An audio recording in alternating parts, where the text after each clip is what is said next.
Right now we're recording. So welcome everybody to our July meeting. We got 4 items up for discussion today. Hannah, do you want to start, or I can start, whatever you're comfortable with? If you could start, because I'm going to take notes and I need to pull that up. Yeah. So I guess I'll ask the gallery, do we want to talk about everybody's favorite genre of solo music, timpani solos, or do we want to talk about Celine Dion snare drum instead? I want to talk about that. The Celine Dion snare drum? Yeah. We have to start there. That was wild. How many of you guys had heard this piece like prior? Yeah. I came across it like a few months ago, and I was like, there's no way that it's like this song that I've heard on like these CD commercials like 20 years ago or whatever. But it's a pretty cool piece with tape, and I think I put it on the email. It's free on the composer Thomas Kochev, however you say it, Kochev. It's free on his website, probably because he can't make money off of the copyright or the song excerpts. But it's kind of like the David Lang Born to Be Wild situation, it seems like. So so like, what are y'all's like general impressions of the piece? I mean, anybody can jump in. So I honestly don't really know what to make. Yeah, that's kind of where I was. The absurdity of the idea along with the absurdity of the video also works. It's like, would I ever play that? Probably not. But like, was I sitting there enjoying the video? Yeah. I was laughing at least. There's that middle like pause and the break and then the buzz roll into like the impact moment. I died. I thought it was hysterical. It was awesome. He kind of laid into the absurdity of it in a way to create his video.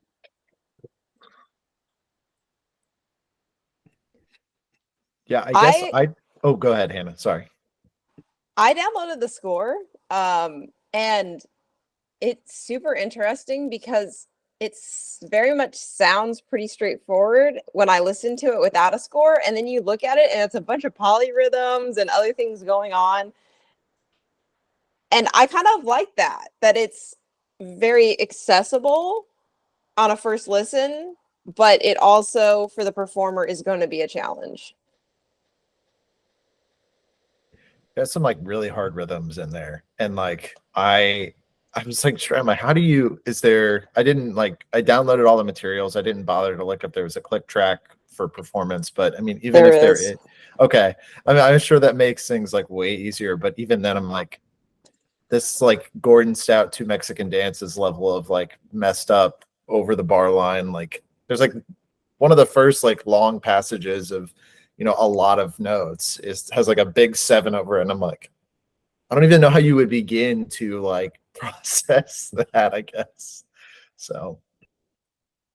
Yeah, it's got like this thing going on that I really, really love. And it's just like the kind of meminess of like what everyone's kind of been talking about. Like it feels kind of memey, like it's like this sort of deconstructed Celine Dion song, but also it's like very serious music. Like it's very like intense to practice and like to play and perform, but like it doesn't feel that way in the final performance. So it's like something that like if it were on a recital, it would, like you said, it's really accessible, and people know this song and they can understand like kind of the deconstruction of it and the way that like the snare drum kind of like triggers these different sort of offshoots of the like source material. But like it's really hard to play, and like Mike Compatello just lays down like he would for any other snare drum solo. So I like that it's sort of like treating this kind of like almost mimi source material really seriously. Like yeah, I just kind of like that sort of juxtaposition, I guess. Yeah.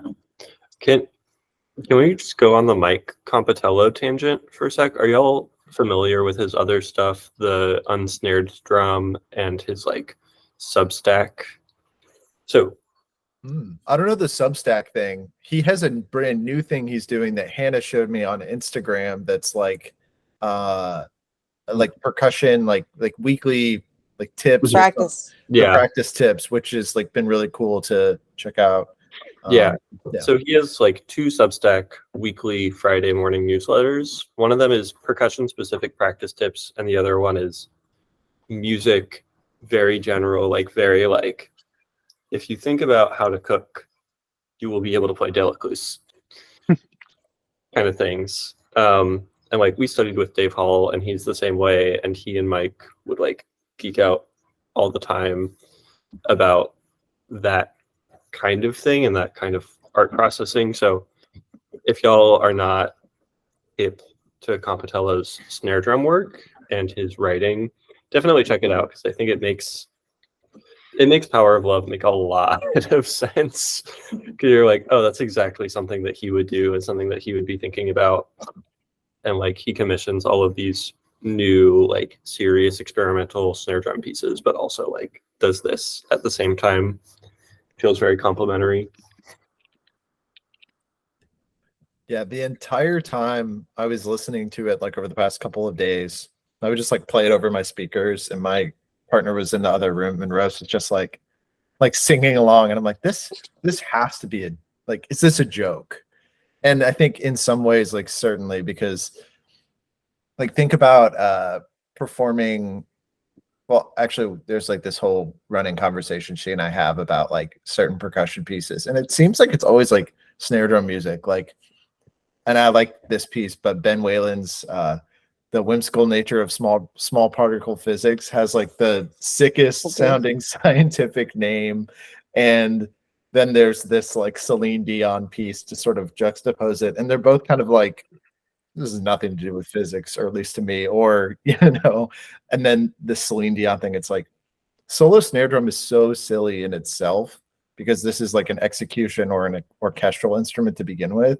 But like the power of tape, I guess, is like what it can bring, this like really cool element to that genre of performing, I guess. But yeah, I was like, this is not serious, but serious at the same time, like all of you have been saying, which was really cool.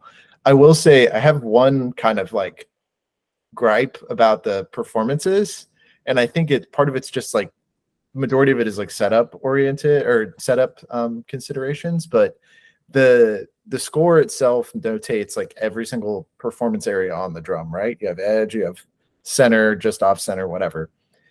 But like every single player like plays this with a big towel muting the drum and like these unresonant metals. And I'm kind of like, I don't really see the point in notating the playing zones as much, because for most of us, like dynamic has a lot to do with where we're playing on the drum in the first place. And not that it really matters to like the performance of the piece or anything like that, but I find that at times, especially given that the drum in most performances is highly muted, there's kind of no point. I don't know if you guys feel the same way or maybe notice that or have a contrary like argument to it. I'm sure there's like small minutia of like timbre and sound and whatever you're getting, but it just doesn't really, I didn't really notice much of a difference, I guess. But yeah, any thoughts on that? Well, the mute would definitely get rid of like a lot of the high overtones that you want from going out to the edge. So, I mean, it's why, I mean, we both played Dr. Powell's piece, that second movement. It's why she didn't want any dampening on it, because if not, you're not really going to get that stuff. So that makes a lot of sense to me. Does the composer tell you to put the metal on the snare drum like they all do? Yes. Yeah. But it doesn't say anything about a towel. I was looking at that. I wonder if the towel is to facilitate the junk. And I wonder if the junk can just be on another snare drum. Yeah. Or like what if break you drums use like on weathering stands. tape? Oh yeah, or that. Yeah. I know when I did Alexis Lamb's drum set solo post lightened, it's got a lot of like reach under the snare drum and scrape the snares and then do like a rim shot at the end. And I just had like a separate side upside down snare drum for scraping. Yeah. So I'm like always in favor of more snare drums for setup kind of stuff. Yeah, you're in Yeah. good company then. Yeah, right. I Let's feel add like more tech to the truckload. yeah, every single person on this call has probably played like a, or at least at OSU, it was always, all right, you're going to do your snare drum piece on your recital. So you're going to need Yeah. 5 different snare drums. Yeah, and I mean, it's worth it, it is. but it's like the setup. I'm like, considering- what's like even the metals to a certain point. I checked out. I mostly listened to Mike Compatello's recording and then Daniel Myers because his was the first I saw on Facebook. And both of them, like the metals just kind of, and maybe it's the point, like the metals don't matter as much as the snare drum and the track, but like they just kind of like really tinny and like not super present. And part of me is like, I want like a like nasty break drum sound, like big break drum sound. And that's, I think, like feasible and easy to do. And you can still make them not resonant, but just have more volume. And maybe it's also just a recording, but you know. I also think it would be interesting as a performer to pick metals that maybe have a fundamental that matches the tonal collection of the track. It might just like be an interesting conversation that way. Not much Do to some add. unlocking. I wanted to voice my agreement that like the metal sounds, I think, contribute the least for me. I think maybe the best part about them is that they offer something that isn't the snare drum sound. So you do have like a mode of variety, but that like that variety doesn't really add anything. Yeah, and there's even like in the score like a whole solo section on the like improvised solo section on the metals, and I'm like, I don't even remember that from the recordings, quite frankly. It's probably because I was more interested in the track, especially because when it's a piece like this where the track is awesome and a banger and a literal song, like you want everything that the soloist is doing to like contribute, and maybe the metals don't necessarily as much, but yeah. Cool. Trying to see if I have any other points. Go ahead, Hannah. Sorry. I had another thought about the towel dampening. I'm wondering how much that has to do with he had the mic so close to the drum, and maybe he did it so that he got a more articulate sound as opposed to the tape, which at least when I listened to it seemed to be a little more muddy's not the right word, but less articulate. I don't know. Yeah, I wonder if like a recital hall performance of this, or like you're in a big space, like certainly the towel's coming off at that point. It's like if you watch Christopher Lamb's like recording of Stop Speaking, he's playing it, well, the whole video's outside, but he's also playing it on like a really resonant, like super ringy, big metal drum. I'm pretty sure. That might be, don't quote me on that, and don't check that if you're watching a recording. But I remember his drum like really rings a lot, which is like super different from any performance I've heard of that piece, where someone's just Pearl Philharmonic with the leather mute on, blah blah blah blah blah. So maybe just a recital hall performance would like alleviate most of the like I guess timbre and like sound production issues we're bringing up. So yeah, cool. Yeah, I like that chart. I don't know if I'm gonna play it because it seems like those rhythms are a little tough, but Figure them out. You're fine. yeah. But I like that it's like free, and it's, I think the accessibility of it for listener as well as performer, like being able to just like go and check it out is like really cool. And it's so different from the other pieces with tape. So, and it's funny. I'm glad that you all agree that it's funny. So I could see Kramer playing something like that. oh, I think I showed it to him expecting him to be like, Kramer's my duo partner, by the way. He's a drum set player in Nashville, and he's like, sometimes I show him percussion pieces and he's like, I hate this. And I felt like that was going to be his vibe. And he's like, no, I love this. Like, I would totally play this. So cool. All right. Hannah, I can go with my next one, or do you want to do one of yours? Yeah, I'll go next. Cool. I'm going to start, I think, with 4 Miniatures for Percussion by Dayana Wallace. So Dayana is originally from Wichita, Kansas. And looking at her website and what she's about, she likes to write pieces that are about her own experience, both from the mundane events that happened to her life all the way from very emotional moments for her. And this piece, I really liked this piece because the setup is very small. Like, it's just desk bells, crotales, wood blocks, glass bottles, and shaker. And I think the composer does quite a lot with quite a little. And I like her use of space in the piece as well. And I want to play just a little bit of the beginning because I liked the beginning. So let's see if this works. Allow. Okay, can you all see my screen now? No. Can you see it now? There you go. Yeah, it's going. Great. Can you see this? Yes.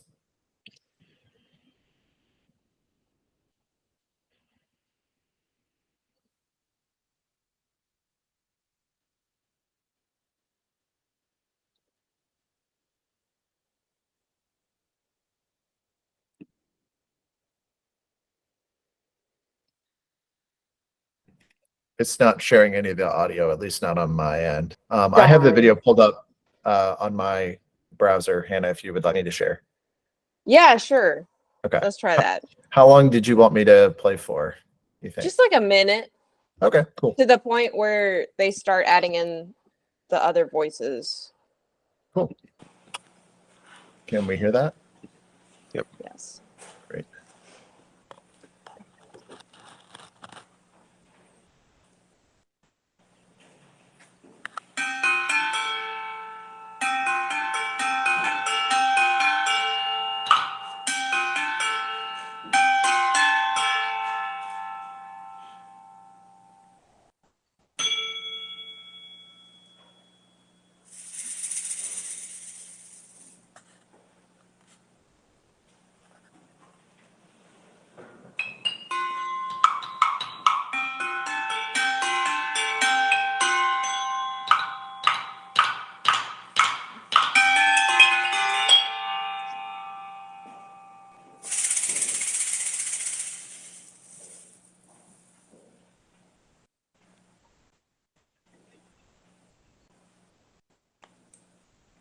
That's good, I think.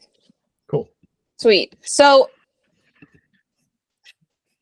I guess I would like to hear from other people about what your thoughts are about who could play this piece. Because to me, it seems like this piece would be really good for maybe like someone who's newer to multi, just because of like how long it is. The rhythms don't seem to be too difficult. And there's a lot of room to talk about musicality. Yes, I just taught this piece. One of my seniors did it on her recital in the spring, and exactly, like, she had not played a multi-solo before, and so we were looking at pieces, and we were trying to look at stuff that was not just like crusty dudes. We were really trying to program a recital that would be engaging in that way. But this one really resonated with her, and we were just like, we were looking at all the composers, looking at all their sites, and this one, difficulty wise, turned out really well. And I think one of the challenges that I always have teaching at Winston-Salem State is there are things that I keep forgetting not to take for granted. And so I'm looking at the score right now, and the fourth movement has all of these shaker 16th notes notated as quarter note with like 2 slashes on it, like a roll. And so had to be like, okay, these are 16th notes. This is not 3 slashes. This is not a roll.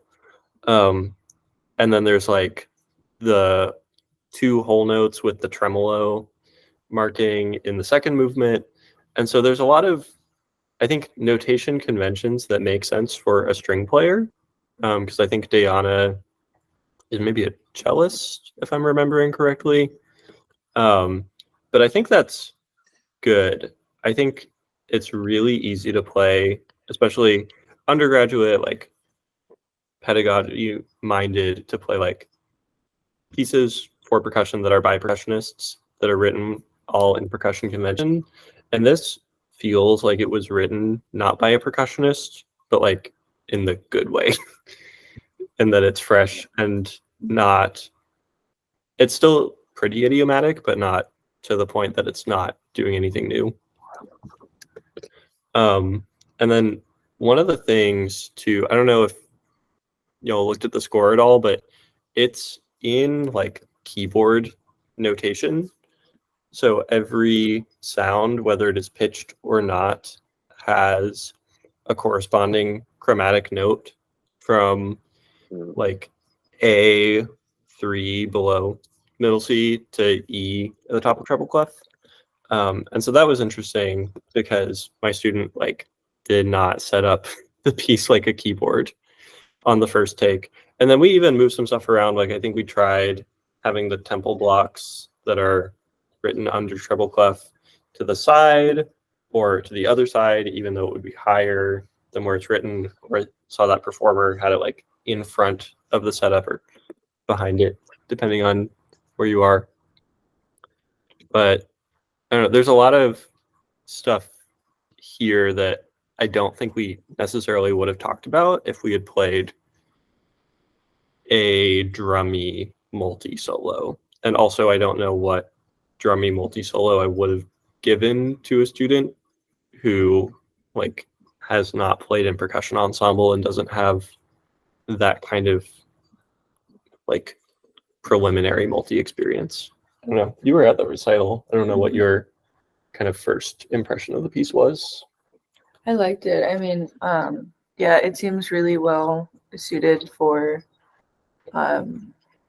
travel or early multi-playing. I think, I don't know, I don't have a whole lot to add, but yeah, just sort of the conventions of like finding sounds and how do these sounds all work together, and then how do we set them up. And I actually really like the keyboard notation that she uses, because that's something that, regardless of notation conventions, like whenever I'm working on a multi with a student and we're talking about setup, I kind of think like, you know, if we want to kind of lend our reading and our other performance and try to form transferable skills and all that fun stuff, like setting things up like timbrally from like low to high kind of also contributes to just sort of this general flow of setup structure that we have across multiple instruments. And so I think this piece just lends itself well to doing that as well. So yeah. Mm-hmm. But yeah, there are some like tricky coordination things and some notation conventions that are worth talking about. So I thought it's a great piece. How open is the instrumentation? That was my question. I can pull up the score, and I can actually just screen share the score if that would be helpful. That'd be great. Okay, I will learn how to do that. Oh, I have to go into my system preferences. Does anybody have any other things they want to discuss while I try to get it set up? So I have a really, when I was watching the performance, I guess the performer always like followed the shaker with the sight line. And I really like that gestural aspect of their performance, but I didn't know if like that was something that's necessarily like inherent or in the score, or if it was something, Lewis, like you encountered when you were teaching it. Like I feel like that's, again, talking about like an early multi or like just a piece to do with a kid that hasn't done with a lot or hasn't done a lot of multi. That's like a great way to teach someone how to like live in space and like draw attention to something that's maybe not the most exciting thing, but needs a lot of intention. So yeah. Okay, here is the score. Can you all see this? Yes. Mhm. Okay. So cover page. I also love 4 miniatures for percussion. So the instrumentation is actually for the diatonic desk bells, and I see that the performance we were watching, they used like big hand bells Mhm. played with mallets, which I thought was interesting.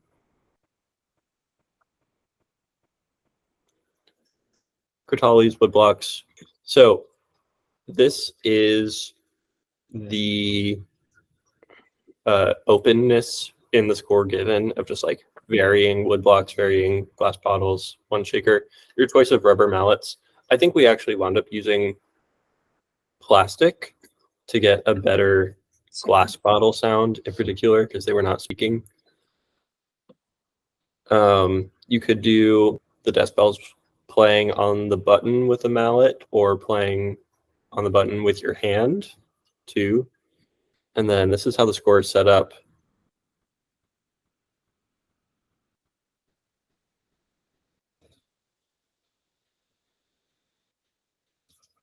And then here it is.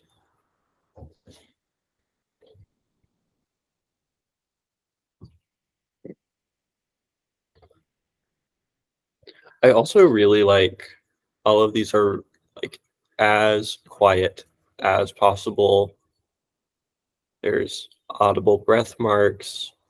I was wondering about that when I was listening and could hear him breathing. I wanted to know if that was in the score or not. That's super cool. Yeah. I also the soft roll on the Crotale was my Mhm. favorite thing in the entire performance because it's like, oh my god, like the whoever the player is, like I was like, wow, props to you because it was such a cool shimmery sound. Yeah. Mhm. This is the one that like literally looks like a cello solo to me. Like it looks like the Kaya Sariaho Seven Butterflies, where it's just go like gesture, fermata rest, gesture, fermata rest, no meter, just vibes. And then groovy. I remember like the lesson where my student was just like playing shaker in like the blandest way possible. And I was just like, Crystal, what's the title of this movement? She's like, groovy. Oh, okay. And so we worked on like just playing 16th note shaker, like inflecting this metric change and playing this rhythm in your other hand without moving on the x-axis at all. And just this movement, I think, is such a good teaching piece. Yeah, I could, as someone who's like done some accompanying gigs, being able to play shaker well while you're doing something else with your other hand, it's an underrated skill that you need to be really good at. Mm-hmm. There's a in the Lalo Dathula timpani book. I don't know if y'all played out of that at all, but one of those pieces has shaker in one hand and timpani in the other. And I remember that like kicked my butt as a sophomore. And then I like had to spend a week practicing shaker and doing like timing grids. So I think this is a good alternative to the Lalo Dathula timpani solo. So can I ask for the third movement? Mhm. How did you go about with your student this movement? Good question. So because it was part of her senior recital, it was a lot of just like learn a chunk of music at a time and then bring it in and play it. And I'm not gonna explain or like walk through as much. And I wanted her to figure stuff out, even at like risk of it not being the most accurate performance or like kind of letting some details go just to like take the training wheels off a little bit. So I'm curious what I guess where that question is leading. Well, you said it's very much like a cello solo, and so I'm just thinking about like my past experiences. Like if I was in a student in school and I was playing this piece, I would be told like learn the rhythms as is first in time, and then like from there start adding rubato or start like celling in spots or retarding in spots and doing different things like that. And I just wonder, like, Yeah. yeah, This student is kind of a special case because she's like really musically gifted and like has been playing since she was like 8 years old or something. Like her parents are musicians and she started playing drums. And so a lot of the like musicianship details I didn't have to explain as much. And a lot of it was more just like, you're reading the wrong clef, you're reading the wrong octave, you memorized this too fast and you skipped a line. But a lot of it was just like play a gesture, like the very opening, and then there's a fermata rest. And the tendency was like to barely rest and to just play the next thing. And so a lot of it was like kind of trying to imagine like the Tom and Jerry of it all, of like, how long of a break after you do something do you need to not move before you are not noticed? So like however much time you are putting in between the first two gestures is probably not enough. And I thought that was helpful. But I think I feel like it's less musically challenging as it is like visually brain breaking for someone that's used to thinking in bar lines and in correctness of rhythm. And I could go on a soapbox about correctness of rhythm, but I don't know. I think it's more like the idea of a fivelet and an eighth note and a triplet or like sextuplet rather than trying to make it metrically perfect. I don't know. That was my interpretation of it. It's such a hard concept to like get students to understand, is like your like the silence and the space between a gesture or a section of music is like you have that time of like when do you need to move and like how long can you wait and like get away with it.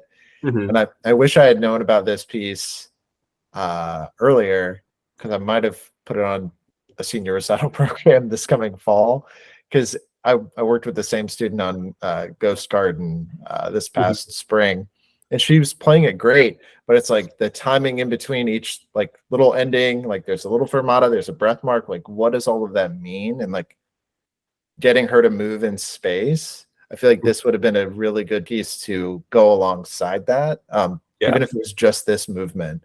So I'm glad I have it for later, because this is like, it's such a hard skill, but like the sooner you can get someone to do that, like the sooner they can play something that's more through composed like this and less, you know, like ABA form or AABB, whatever it is. So well, and even to not just like when you are moving, but how you are occupying that space. It's really fun. Yeah. Like I'm playing SpongeBob the musical right now, and so everything that I say has to relate back to SpongeBob because I'm just taking like way too much space. But there's a lot of like, they do the hard cut bit, so it's like really loud rock groove and then like stop time while there's like a clock counting down.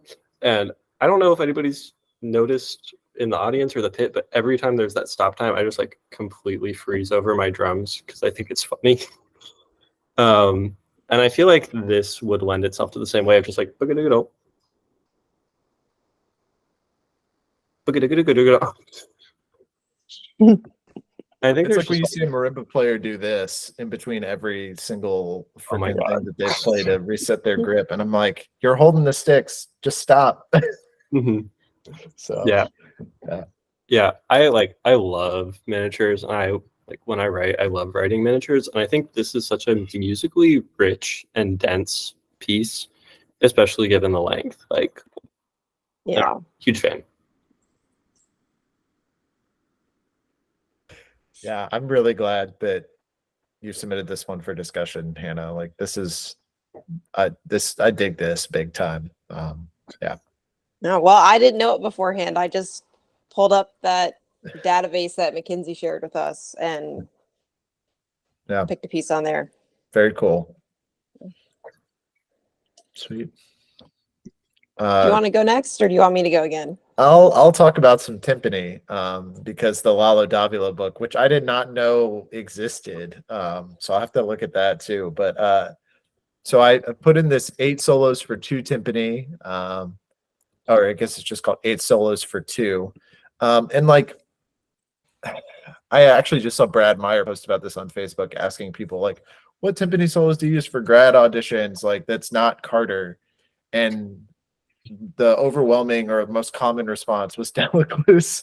And I'm like, okay, like this is not a graduate level like solo by any means or a senior recital kind of thing. But I'm like, timpani solos, I guess, just like in the realm of timpani pedagogy are like so weird. Fantastic. I love that. Thank you. They're like so weird to me to like try and find and source. And especially for like younger kids, like Dr. Norton would always have all of his undergraduates play like either Hockreiners or Vic Firth solo timpanist at Belmont, like on all of their juries until you got to Carter. And some of the John Beck pieces. So like this, I feel like is a really good tool for maybe a kid that's, you know, really only played snare drum or like mallets or both of those, and like doesn't have like fundamental like shifting and concept of sound on timpani. Like this is a good way for you to like sort of put all of that into a solo piece and only use 2 drums, because even like 4 drums is a little, can be a little rough for, you know, that more beginner level timpanist. But you know, I also I don't know, I just kind of like the idea of this sort of collection. Again, it's shorter pieces too, and it's, yeah. So general impressions on this, or like thoughts on timpani solo rep, I guess. It's like no timpani solos. It's definitely, I feel like it's something I wish I had in undergrad, because I had a similar thing where it was like, oh, you play timpani once in a while in symphonic band, and then you play like a couple tuning etudes from Vic Firth, and now you need to learn Carter and all of your excerpts. And there's just sort of like the gap in between there was really difficult, and it sort of made like this big scary timpani bigger and scarier, because it was just like, oh, like this is all that there is, like tuning etudes and Carter. So it was just sort of, it's a kind of piece I wish I had when I was an undergrad, or that I wish I knew about. Yeah. You should send these to Dr. Powell so we don't have to listen to Raga number 1 and 4 timpanis by Bergamo anymore at Ohio State undergraduate recitals. Well, quite frankly, like I think when I teach a couple of beginners this coming year at FSU, like I'm gonna buy this when I get my next paycheck, because I think it's gonna be like a great thing for me to throw on juries. Right now, my students only have to play like 1 instrument on their juries, and I'm like, no, you have to play either some combination of our like staple 3 or whatever you're working on that semester, you know. Yeah. But I feel like this is like a great like pedagogical tool that also like says to the student, like, you're not just playing etude number 78 out of, yeah, I played out of the Goodman book as an undergraduate student, but it's like, cool, you're playing etude 36, great. It's like, no, you're playing, you know, 2 movements from 8 solos for 2 timpani, and you're playing spark and flex, which are, you know, like cool names, I guess. But it's like there's like a little bit more perceived oomph behind it that I think a student would then buy into it more, because, you know, there's that whole thing. It's like, I'm playing number 40 out of Mitch Peters. It's like, oh, well, I'm playing Whimsical Nature of Small Particle Physics. You know, one sound has more gravitas, I guess. So yeah, anyway. I did appreciate. Sorry, you can go ahead. Sorry.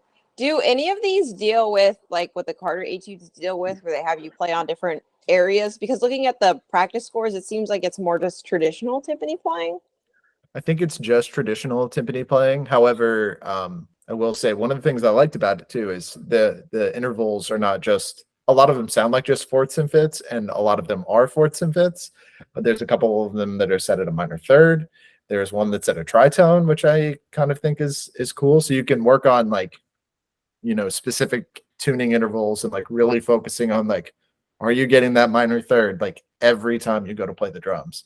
But there are no tuning changes. There aren't playing area things, it seems, from the perusal score. That was exactly what I was going to say. I like that it is multiple types of tuning. That's something that I wish was maybe graded in difficulty a little more clearly and a little more just like, I wish that it said it outright of like, start with the ones that are tuned in a fourth and then do the ones that are tuned in a fifth and then do it like a consonant interval and then a dissonant interval. But I do like that these are really targeted. I feel like so much timpani writing tries to do everything because you're like, oh, well, I only have timpani and I can only do so much. So I have to like get every sound and every metric modulation available. And this is just like 2 drums, shifting, good tone, and interval. It's like, cool. That's what we need. And triplet to 8th note or triplet to 16th rhythms all the time, which is like the amount of times I've been like, all right, in the lesson, like this is the skill that you need to work on for this coming week, is going from triplets to 16th, triplets to 8th notes, or vice versa. And they're like, oh yeah, I understand. I'm like, no, you don't get it. Like, this is something you have to practice for the rest of your life, because you'll have to do this for the rest of your life across all instruments. And even timpani, I mean, I'm sure there's like some excerpt that has that in there that I'm like, can't think of off the top of my head, but yeah, anyway, all really good, like pedagogical devices in this collection. Also, that's like in 6/8 and in 4/4, and it doesn't have the messed up meter changes of Harder or the Vic Firth Solo Timpanist, which has some like really hard stuff in it. But yeah. I also like the moment in the second movement, if you all see the score, where it has 2 lines of notation on the same staff. I think that while it's helpful for timpani, I think it's also helpful for like future multi pieces that the student might play.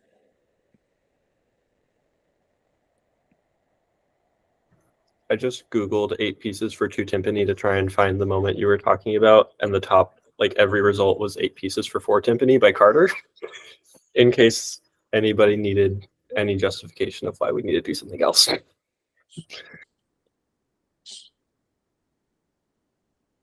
I also think this would be like a really fun activity to do, where like Ben, you and Dr. Powell used to do the timpani master classes at Ohio State. And like, I can just imagine, you know, for some of those kids that like have experience playing timpani, like playing these 2 drum etudes, or like saying, all right, you have 2 weeks, bring your solo back. Each of you, like if you have 8 freshmen, like you could go through all 8 of them in one studio class if you want to, or you can go through like half of them or just 2 of them and have multiple people play them. Like, I feel like they're short enough that like they'd be a fun tool to like teach timpani in a studio class. Or even if you have like a guest artist that's like, no, I really want to do fundamentals of timpani, it's like, well, what if all my kids are doing these? Like, I'll send you the score really quick. Can you like coach them on like these fundamental principles using these solos? And I feel like they could get so much more out of it beyond you're not getting the metric modulation in the end of the second page of March or whatever. So yeah, or your stick flips suck. I hate Carter, man. I really do.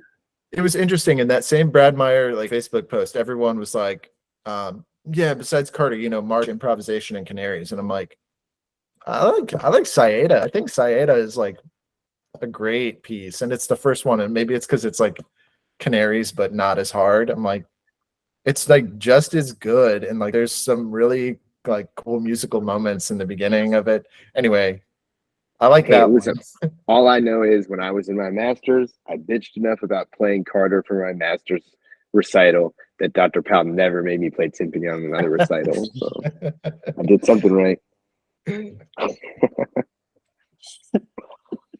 Yeah. Did you guys have to play timpani on your recitals at Nebraska or like Commerce or Tennessee? So at Commerce, I had to play timpani on my recital. Maybe I was gonna get out of it, but I was playing Saita for my grad auditions, and I played it for Dave, and he was like, "Oh, this is like a good interpretation. You should do this on your recital." I was like, "Fine," and I did. I don't think I did timpani for my junior recital, and then at Nebraska, we didn't have like any requirements Dave, for the Dave was recital. like, I'd rather you curate something that you care about, like, Yeah. and that was really nice. We love Dave. And then I went to Tennessee, which is like Andy Bliss runs Neef North, so it's like if you don't want to play timpani on your recital and you want to play like a piece where you're screaming at the audience, he'd rather you do that. Like, Yeah. I never had to play timpani on a recital, which feels weird, but we did for like our like studio juries and barriers and stuff. But Mhm. Right. for recitals, he kind of gave us license to do what we wanted. Yeah. Yeah. At Commerce, we had like 2 levels of timpani lessons. The first one is like fundamentals, and you have a lesson partner. And so both of you share a 30-minute lesson, and you just like go back and forth. That's what I had. And it was literally just for timpani, but I think it was mostly so we could like hear the sounds from over the drums and away from the drums, because that's like the one instrument that you really need to do that more so than any other. I mean, you should for Yeah. everything, but and then the second level was just like excerpts and Carter to do a grad audition, and that was, I think, optional. And if you were a music ed major, most people did not do that. Right. I don't know if I ever talked timpani with Dave. I wound up teaching. Oh, he didn't teach timpani lessons at first. He had Tony Falcone, who is a percussionist, but like the second band director at Nebraska, was teaching timpani 1 for a while.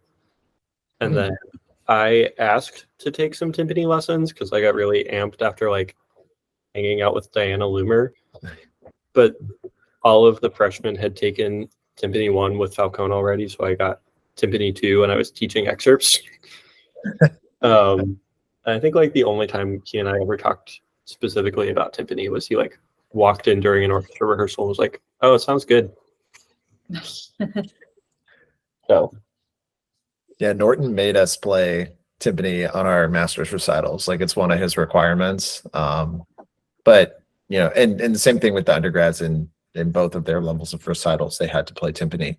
And he had mostly like his like standard ones, but I was like, oh, I'm gonna play Animism by Stephen Ridley because it's, you know, drummy and like has tape, so it's actually kind of cool. But yeah.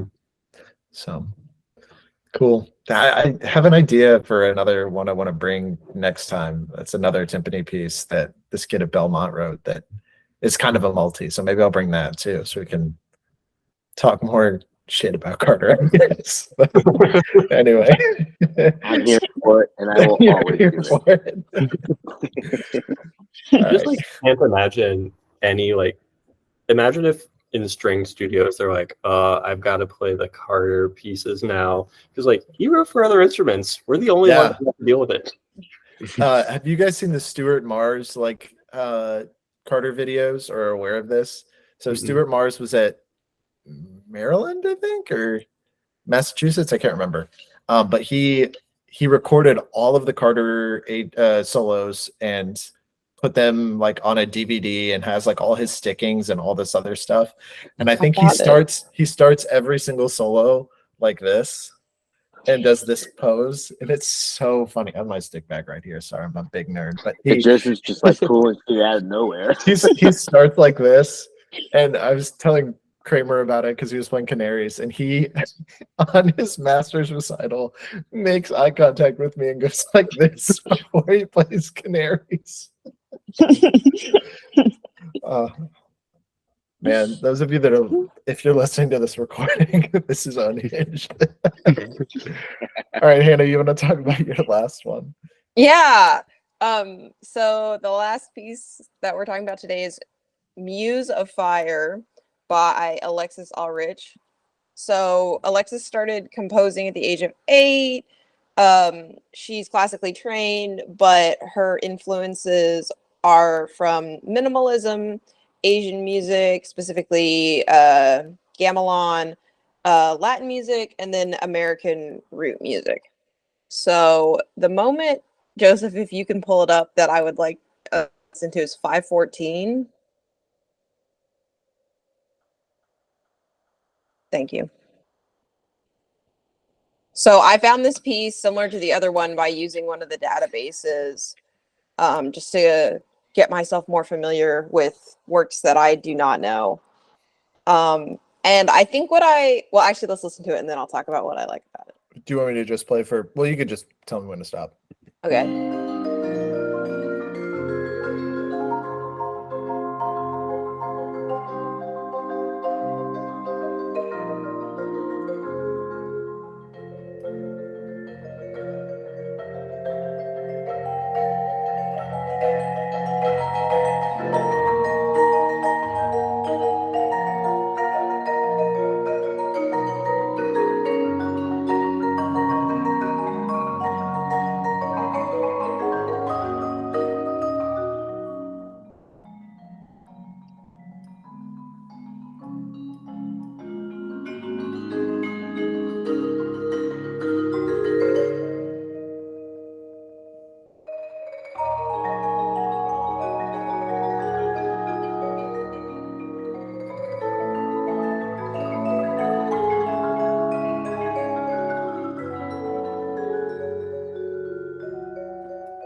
Okay. So that moment there where they all stop and then the marimbus comes in on the high note, that was my favorite moment in the piece, because when I was listening to it originally and I heard the stop occur, I was like, oh no, they're about to do the bass drop thing that's become like really big in music. That percussionist, right? And then they didn't do that.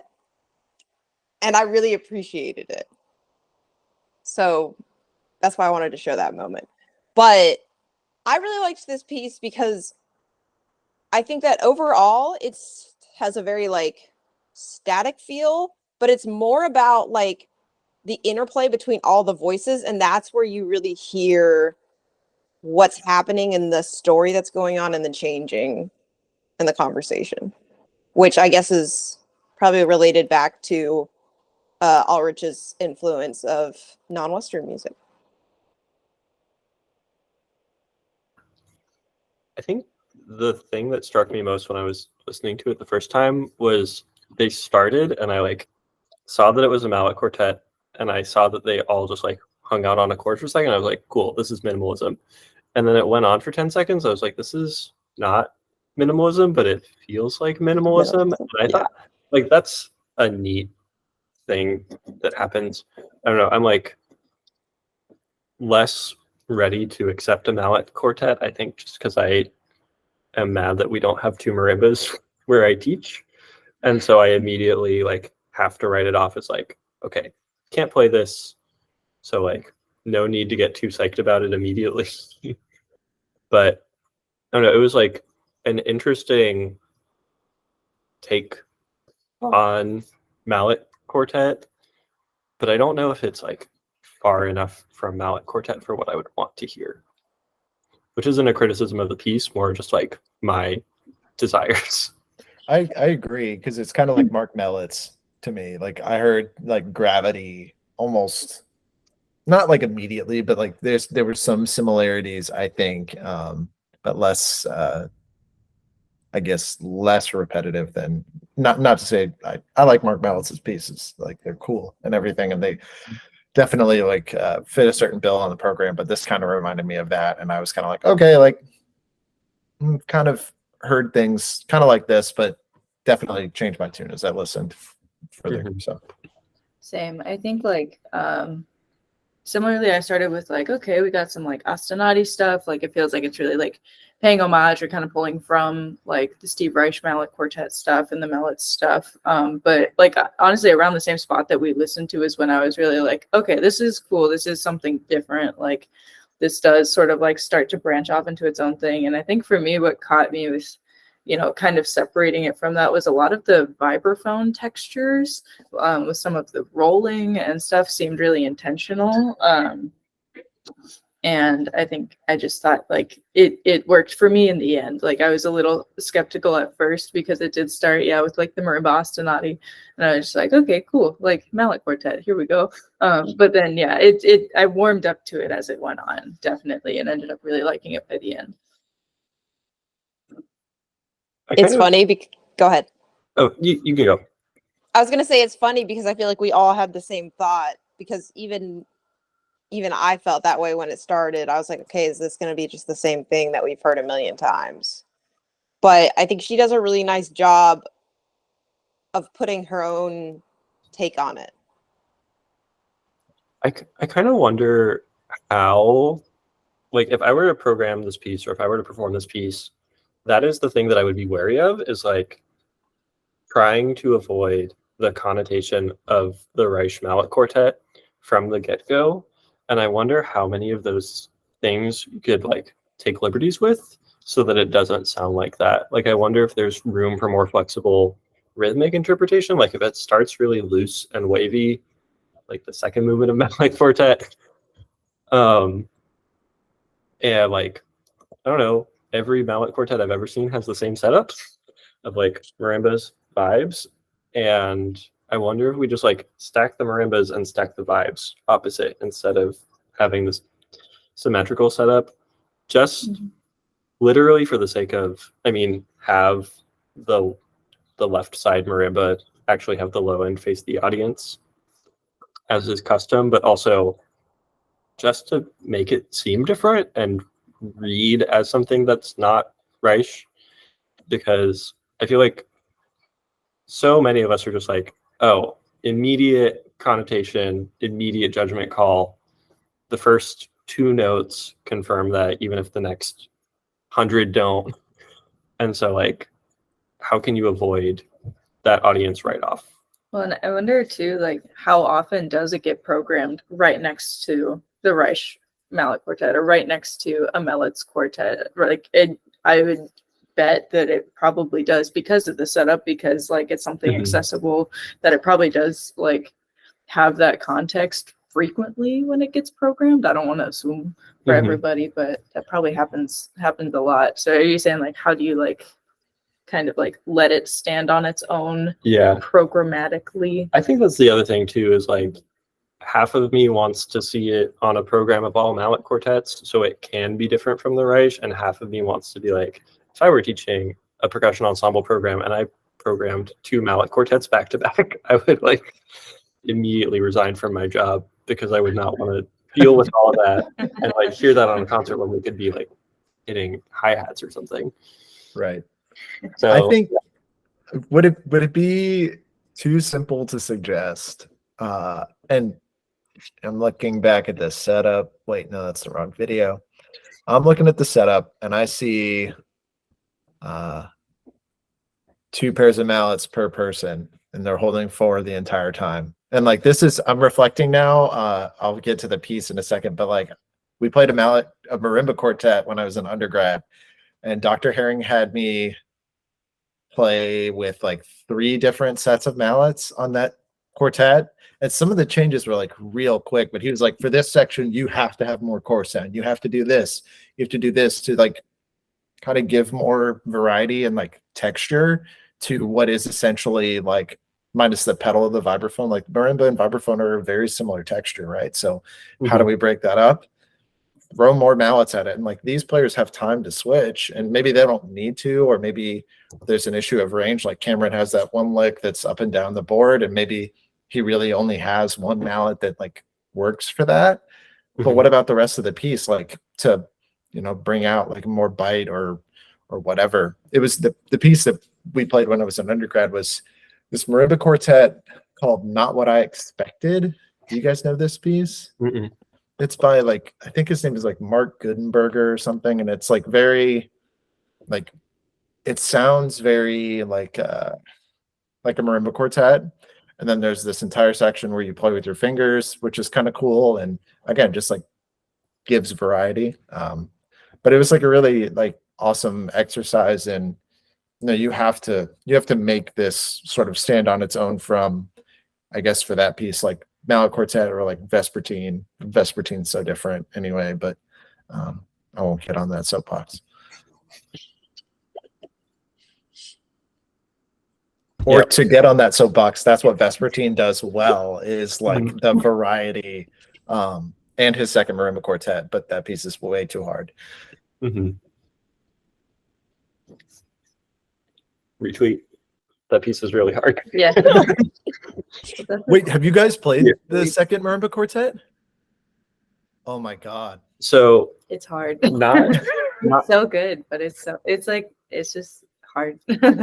we didn't play it together, but We both played it at Nebraska at different times, right? Okay. Kind of. Commerce played it for the premiere, but I wasn't in that group. Yeah. But I saw it, and then they played it the year before I was there at Nebraska, and 3 of the people came back, and so Dave was like, "Oh, you can just learn the part and plug in." So I played it for a couple months, and then it got cut from a program for reasons of us thinking that we could just plug a player in and not like recalibrate everything. That was also like my first semester of grad school, so I was kind of struggling with like temperatures under 40 degrees Fahrenheit too. But then we played it my and first then y'all played year it. because Ben Armini was like, we have to play this piece. And we were just, or my second year, sorry. And then it was like, okay, sure. Seems fun. It sounds cool. And then we like got into the weeds and it was like, oh my God. And then I messed up the canon. Which one? At the concert. Yeah. I messed up like my first entrance of the canon at the concert. And it just like took us forever to get back on. But Yeah. Bastion saves the day. Yeah. Anyway, it's hard, and it's one of those that I really appreciated learning that piece because like the ensemble skills are insane. Like you need to be in tune with everyone around you. You cannot play that piece if you're not. Like it was such a good exercise in chamber playing, and it's really hard, and it's only 2 mallets the whole time, so it's just like that feels good too, to be able to play really hard 2 mallet music. To scoot back one sorry. And to get back on the vespertine soapbox, I sincerely feel like 80% of the marimba repertoire, like the marimba quartet repertoire, is less original vespertine, and so much of it is just like, oh, what if we did stacked entrances on a note and then it makes a chord. And so much of what makes vespertine good is the like halfway split where it goes to the brush mallets and all of the brush sounds. So that's my vespertine soapbox. I think more people should play with brushes on marimba. You should check out this awesome chamber piece that Hannah wrote that does that. Cool. Yeah. I'll have a recording in August, and I'm definitely sharing it then. Yes. Nice. Yeah, but I like this quartet too. It's like different enough from Mallets. I will say one thing I like found myself cringing over, and like I think this is just something percussionists do when they play vibraphone, is all those dudes are gonna have mad back problems because it's like playing any chord, and it's like I think it's one part like performing and 2 parts like not thinking about posture, but like the hunching over and like I'm like, you don't need to do that to play quiet. Like, just don't lift the mallets high and like play the chord.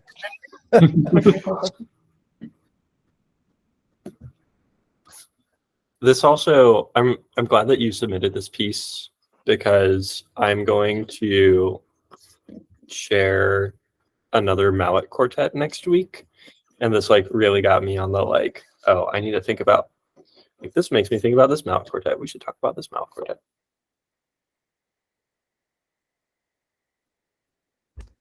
Yeah, it's like the marimba quartet as a genre, or the mallet quartet is just like there's like dissertations on it. I'm pretty sure. I can't remember from my. There's one on like the percussion quartet from this guy UNLV, but it's like what a genre that is kind of like inside of like a tiny, tiny little box, with the exception of like very few pieces. But yeah. Honestly, I even think like sculpture in wood is one of the few that breaks out of it, and that's part of why I like it so much. It's like it is an old piece that is fresh, and I think part of it is because it's old, and it's like pre. What's the one with the drums? Fractalia. Yes. Yeah, I like that one too.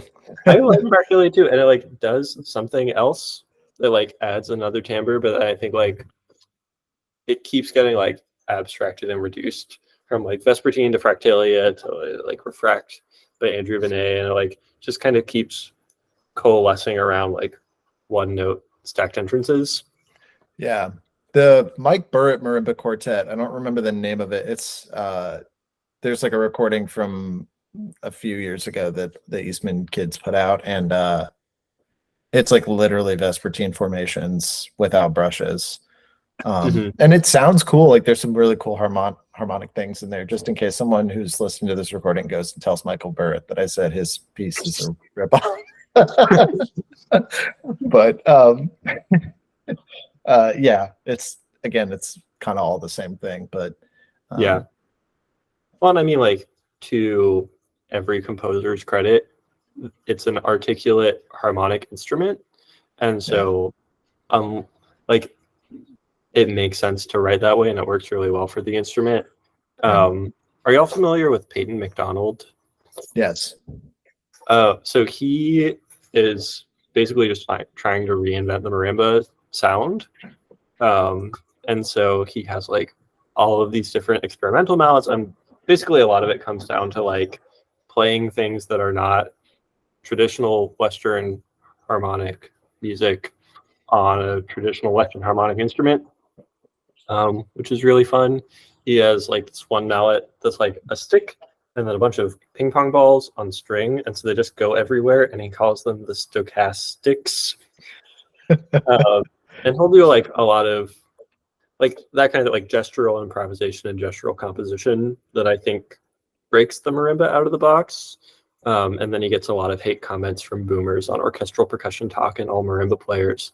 And they're like, this is grad school music, which is one of my favorite really digs. I think they like their idea of grad school is from the 1970s. But anyways, play 2 Mexican dances and you're good to go. Or yeah. No, Peyton McDonald's like Instagram too. He like posts all these like overhead shots of him using the like, or maybe it's on his Facebook, I can't remember, but he would always, I would get like an update what seemed like daily, and he's like, by the way, my 20th studio album of like really weird marimba stuff is coming out like in a week, and I'm like, oh my god. He's really cool. He has a good interview with Josh Quillen on Corporate Honesty podcast, because he'll talk about like, I did my time, like I played Vignale and Xenakis, like I learned the canon rep, and I just don't want to play that music, and people act like I can't play because I do something else. So he's a icon and inspiration on the marimba music that doesn't sound like Vespertine front, with the caveat that I love Vespertine formation. It's like one of the first pieces that like cracked my skull open. I want to circle back real quick to what you just said, because I've had people even tell me that they very much have the bias that if people play like out there music, that it's because they don't have the skill to do it, like traditional. And I just like, where did this come from? Why do we feel this way? It's insane to me. I have a very unique experience going to the University of Tennessee and being able to like participate in NEFNORF as an undergrad, where it's like you see people doing like, this vocalist will like do like a barrio art song perfectly, and then she will also like stick her head in a fish tank and scream, and like and the thing, and it's just like these that bias always confused me too. I don't know where it comes from. And that's all I wanted to say. It was just like, because I have such a strange sort of foray into chamber music, starting at like some of the weirdest stuff and then kind of working my way back. It always has confused me too, but I've had like a really unique exposure to like people who are like doing really weird contemporary music, but who are at like the top of their game, and like who have gone to conservatories and they've done all of the orchestral track, or like they still play in orchestras and stuff, but it's just like the music that resonates with them or the music that they like to do is kind of out there, or just not as classical, I guess. So, Yeah. yeah. I fully believe that it's insecurity stemming from a lack of understanding and a lack of desire to understand, stemming from a belief in like Western, like Germanic white genius. And then it's like, if it's not Beethoven, it's not worth listening to.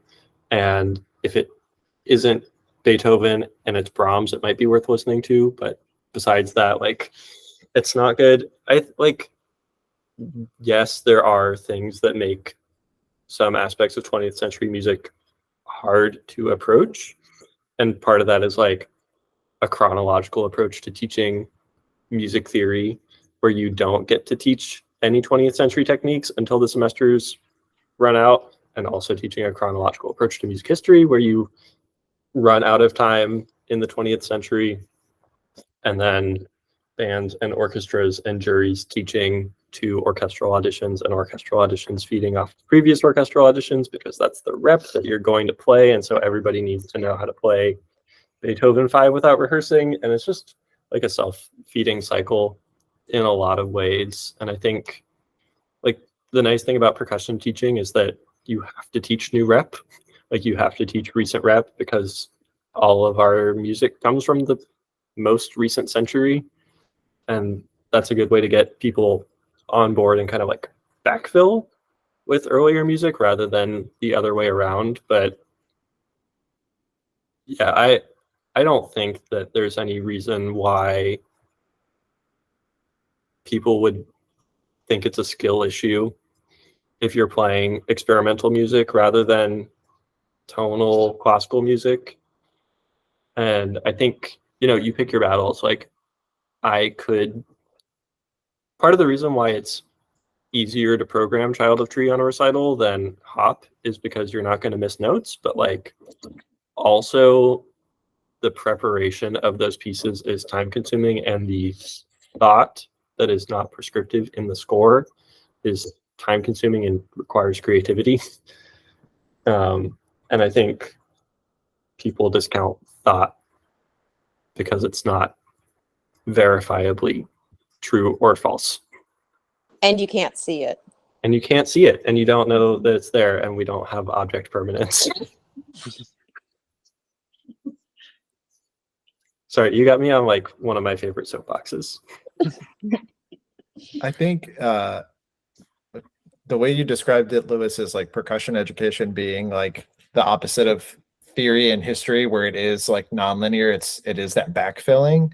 I think sometimes like I find that backfilling to be frustrating though, because I then watch someone play Mirage, the Tsuyoshi, and like the way they're gesturing or the way they're trying to perform it is like trying to tell me this is groovy, or like has an element of groove in this like one section, where I'm like, no, this is just like this is a highly dissonant moment. This is a moment where like my ear needs to like really listen for like whatever sonority I can grasp in this like really soft section or whatever, instead trying to say, okay, how can I like backfill Mirage to like fit my like training. Not to say Anthem is bad. I like Anthem and it's a great piece, but I get really frustrated when I see percussionists sort of try to pigeonhole that kind of especially like I feel like the more out there Japanese marimba repertoire in particular, in a way that's like, no, like time is not groovy. Time is amazing. And it's its own thing. So anyway. Yeah, I mean, the other really big soapbox that I have that I kind of alluded to earlier is the idea that rhythm is correct or not. And if you are playing in time and everyone else is not playing in time, then you are the one who is right and they're all the ones who are wrong. And this brass section is not reading the orchestra conductor correctly, and that's why they're all coming in late on my timpani note. I don't know. It's just like, I think percussionists can teach with a bit of an ego complex about rhythm and timing in particular, where it's like, we get to 16th notes in 6th grade and nobody else does until high school. And so therefore we're right. And we know how to play 16th notes in time, and then like don't know how to breathe to get an entrance. So I think a lot of it could like go back to humility and just like learning how to play on other people's terms. And then like performance practice, how do you play on the terms of like late 20th century Japanese composition and not on the terms of like, well, I know my 1E and 2 and a, and so this is how this piece makes sense to me. But also like, you don't want to close doors to unique interpretation, because sometimes butchering something creatively is like a really cool way to think about it. But also, just from a programmatic standpoint, I don't think of Mirage as having like hard, well-defined walls. Right. It's all Yeah. supposed to be like hazy. Yeah, for sure. For sure. Yeah. Cool. Well, I feel like that's a good stopping point. And yeah, I guess Ben left us for a second, but he's still listening. I'm still listening. Sorry, I had to hang No, up you're the good. sweatshirt. You're good. I didn't want to forget, otherwise Kels would have gotten mad at me. And that's on the recording now. Yeah, right. Well, thank you all for coming to this month's meeting. I think we're all about to jump into band camps and the school year. And so I think Hannah and I had the idea of maybe trying to make this like a once a month, like scheduled meeting for, maybe we could pick like the third Thursday of every month or something like that. Just to make it a little bit more consistent and less, I guess, difficult to like round up schedules and things like that. But that way it's just more consistent on everybody's schedule, and we can plan in advance and all that. But yeah, I think this was great discussion. I learned a lot about some cool pieces. So Hannah, do you have anything? Am I forgetting anything or? No, I don't think so. I guess the only thing I would add is like submit pieces. Yeah. We'd love to hear from you all. You don't have to present on them. Yeah. Yeah. If you just want to, like, if you love Vespertine formations and want to hear me go off for 30 minutes, I'll just read from my document. But seriously, but even if you want to like, if you for some reason have insane knowledge of violin and percussion music, benching, and you want to talk about that, like it doesn't have to be percussion ensemble, solo percussion. It can be like percussion or, I want to talk about Beethoven excerpts. I guess we could talk about that. So That's okay. So, cool. Yeah. Well, thank you guys very much. I'm gonna see if I can stop this recording. Now, how do I do that? There we go.